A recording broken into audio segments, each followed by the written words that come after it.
Estudante com epilepsia recorre à justiça para garantir vínculo acadêmico após a universidade negar seu pedido de trancamento de matrícula. TRF1 entende que apenas declaração de hipossuficiência já basta para garantir assistência judiciária gratuita. E essa época de comunicação virtual é bom saber. Uma das fases do processo, a chamada citação do réu, só pode ser feita depois de todas as tentativas de comunicação pessoal ou por correios. Aqui no Inteiro Teor, você acompanha decisões e temas que estão em discussão na Justiça Federal da Primeira Região. Acompanhe a partir de agora.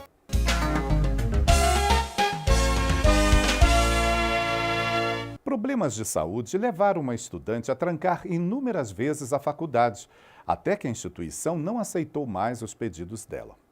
O caso foi parar no TRF da Primeira Região, que garantiu à universitária o direito de manter o vínculo com a instituição, já que ela tem epilepsia e, portanto, as interrupções no curso não foram voluntárias.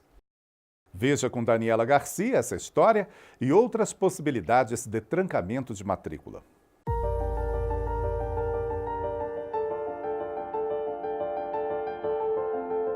O procedimento é simples na maioria das vezes, como foi para Isabela, que no ano passado trancou a matrícula do curso de Comunicação Social da Universidade de Brasília. Ela não precisou sequer ir à instituição para fazer isso. O trancamento eu pude realizar totalmente pelo site da UNB, o Matrícula Web. Eu até tentei na secretaria e perguntar se precisava fazer alguma coisa lá ao vivo, mas não foi necessário. Isabela trancou a matrícula por 6 meses para fazer um curso no exterior, mas há alunos que realizam este procedimento por diferentes motivos e por mais de uma vez. Foi o caso de uma estudante de medicina de uma instituição de Araguari, em Minas Gerais. Ela tem epilepsia e, ao tentar trancar a matrícula pela 5ª vez, teve o pedido negado pela universidade, que só permite 4 trancamentos. A aluna, então, buscou a Justiça Federal para tentar reverter essa situação. O caso veio parar no TRF da Primeira Região e a 5ª turma entendeu que não é razoável a decisão administrativa de penalizar a estudante com a perda do vínculo acadêmico por motivo que não deu causa, ou seja, por problemas de saúde. A relatora, desembargadora federal Daniele Maranhão, destacou que é preciso observar o direito à educação. Todas as universidades têm autonomia universitária e devem gerenciar e têm esse direito no seu âmbito universitário. No entanto, muitas vezes os regimentos internos e as suas regulações, elas esbarram em situações de exceção que a universidade não interpreta.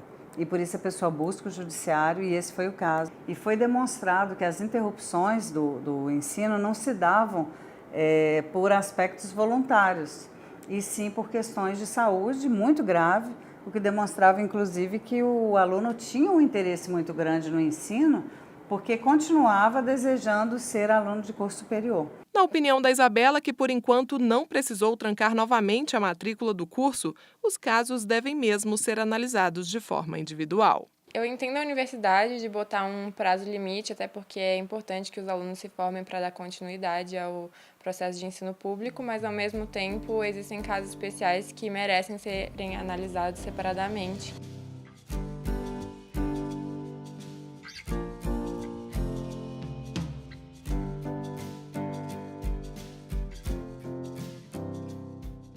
As decisões do TRF1, como essa que você viu aí na reportagem, são publicadas no nosso portal. Basta clicar em Mais Notícias. O TRF1 manteve a multa aplicada a um homem que destruiu vegetação nativa da região da Amazônia Legal. A 5ª turma decidiu que o cidadão deve pagar a multa no valor de R$ 58 mil, aplicada pelo Instituto Brasileiro do Meio Ambiente e dos Recursos Naturais Renováveis, IBAMA. Ele foi responsável pela destruição de mais de 38 hectares de vegetação nativa na região da Amazônia Legal. A decisão de primeira instância havia convertido a multa em prestação de serviços de melhoria, preservação e recuperação do meio ambiente. Inconformado com a sentença, o IBAMA recorreu ao TRF1. O Instituto sustentou que o termo de embargo deve ser mantido porque houve desmatamento ilegal e a alegação de que o autor desenvolve agricultura familiar de subsistência não pode isentar procedimento licenciatório.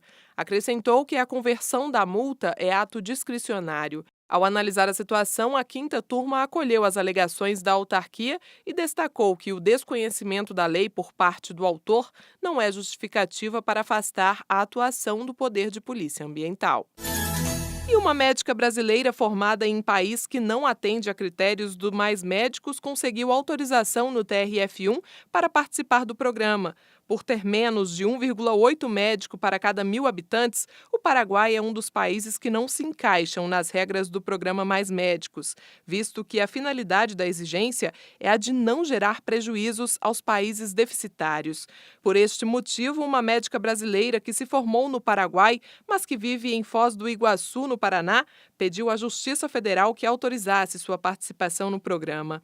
O caso foi parar no TRF da Primeira Região, que concordou com os argumentos da médica. Para o juiz federal Leão Aparecido Alves, a profissional não exerce a medicina no Paraguai, ou seja, não implicaria prejuízo ao país o fato de ela participar do Mais Médicos no Brasil. E a Justiça Federal do Pará obrigou o município de Belém a transportar regularmente pacientes em ambulâncias fluviais, as chamadas ambulanchas, que, segundo a ação do Ministério Público Federal, estariam paradas. A Secretaria Municipal de Saúde justificou que problemas orçamentários impediram o uso desse meio de transporte, mas a sentença que obrigou o município a utilizar as ambulanchas explica que não houve comprovação desses problemas e que, diante da necessidade de transporte fluvial na região, o atendimento deve ser retomado. A seguir, justiça gratuita. TRF1 decide que basta a declaração de hipossuficiência para conseguir esse benefício. E mais, uma das fases do processo, a citação, só pode ser feita depois de esgotarem todas as tentativas de comunicação pessoal ou por correios com o réu. Já já, aqui no Inteiro Teor.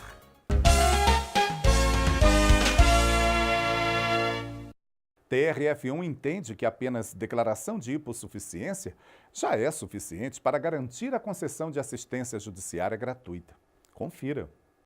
No caso analisado pela segunda turma do TRF1, a Universidade Federal do Amapá questionava a decisão de primeira instância que havia concedido assistência judiciária gratuita a um aluno da instituição em um processo de emissão de certificado de conclusão de curso. A universidade alegou que o estudante não faz jus ao benefício, mas a Justiça entendeu que, de acordo com a Lei 1060 de 1950, para que a parte consiga a assistência, basta a afirmação de não ter condições de arcar com as custas do processo e com os honorários advocatícios. Cabe à outra parte afastar tais alegações mediante prova, o que não foi demonstrado no caso. O colegiado destacou que a jurisprudência da Corte é firme no sentido de considerar pobre aquele que recebe rendimentos inferiores a 10 salários mínimos. Em época de mundo virtual, o contato pessoal ainda é assunto decidido na Justiça. Pelo menos quando se trata de uma das fases do processo, a chamada citação por edital, determinada pelo juiz para que o réu possa apresentar a defesa. Sobre esse assunto, uma empresa conseguiu na Justiça a anulação de uma citação por edital. Isso porque a publicação só pode ser feita depois de esgotadas todas as possibilidades de comunicação pelos correios ou pessoalmente pelo oficial de Justiça, o que não aconteceu.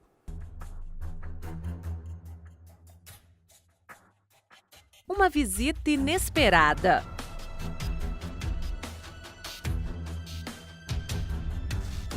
Mas necessária para o cumprimento da justiça. Nós trabalhamos com as comunicações judiciais. Outros trabalhos também que a gente faz, busca apreensão, prisão também está previsto em relação à nossa função. Essa é a missão do oficial de justiça. Só que nem sempre esse profissional consegue concluir o trabalho com sucesso.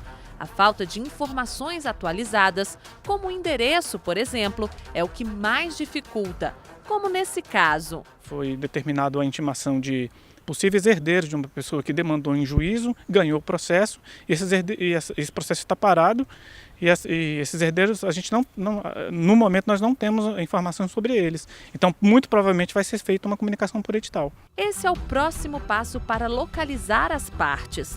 A citação por edital só pode ser feita depois de esgotadas todas as tentativas para localizar pessoalmente os envolvidos. Essas são as duas possibilidades regra de citação, né, que é a citação pessoal, seja postal ou por oficial de justiça.